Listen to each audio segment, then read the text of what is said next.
السلام علیکم۔ 3 دن کا وظیفہ کر لیں، انشاءاللہ آپ کا ہر جائز مقصد پورا ہوگا۔ صرف 3 دنوں کے اندر آپ کی جو بھی بڑی سے بڑی حاجت ہوگی، جس بھی مقصد کے لیے آپ اس وظیفے کو پڑھو گے، آپ کا وہ مقصد انشاءاللہ دنوں کے اندر پورا ہوگا۔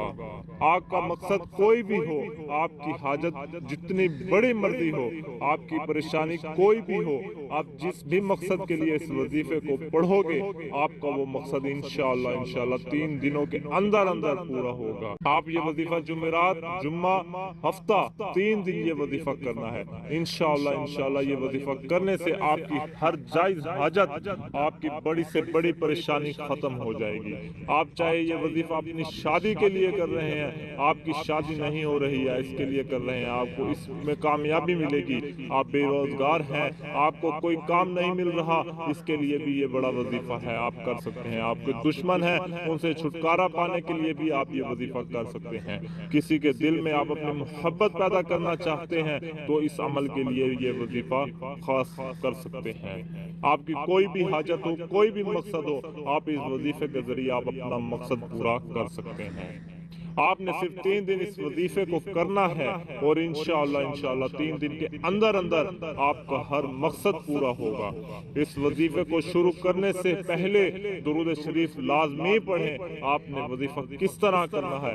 آپ نے سورہ کوثر پڑھنی ہے۔ سورہ کوثر قرآن پاک کی سب سے چھوٹی سورت ہے۔ آپ نے جمعرات کو یہ وظیفہ کرنا ہے، ہفتے کو یہ وظیفہ ختم کرنا ہے، 3 دن آپ نے یہ وظیفہ کرنا ہے۔ جمعرات کے دن آپ نے نماز فجر کے بعد اول و آخر درود شریف پڑھ لیں۔ اس کے بعد آپ 129 دفعہ سورہ کوثر کو پڑھ لیں۔ صبح نماز فجر پڑھ کر اس وظیفے کو کریں، پھر نماز عصر پڑھ کر اس وظیفے کو کریں۔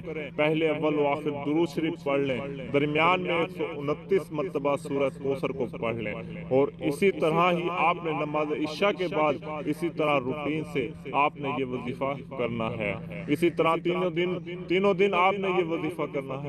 آپ کی کوئی بھی حاجت ہے، کوئی بھی مقصد ہے، اس کو ذہن میں رکھ کر آپ نے یہ وظیفہ کرنا ہے۔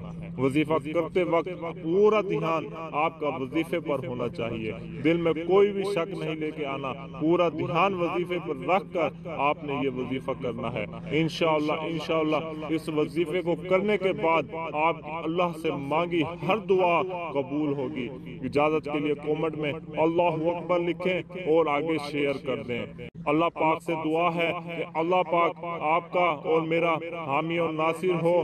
اللہ پاک آپ کو اور مجھے دین کو سمجھنے اور اس پر عمل کرنے کی توفیق عطا فرمائے۔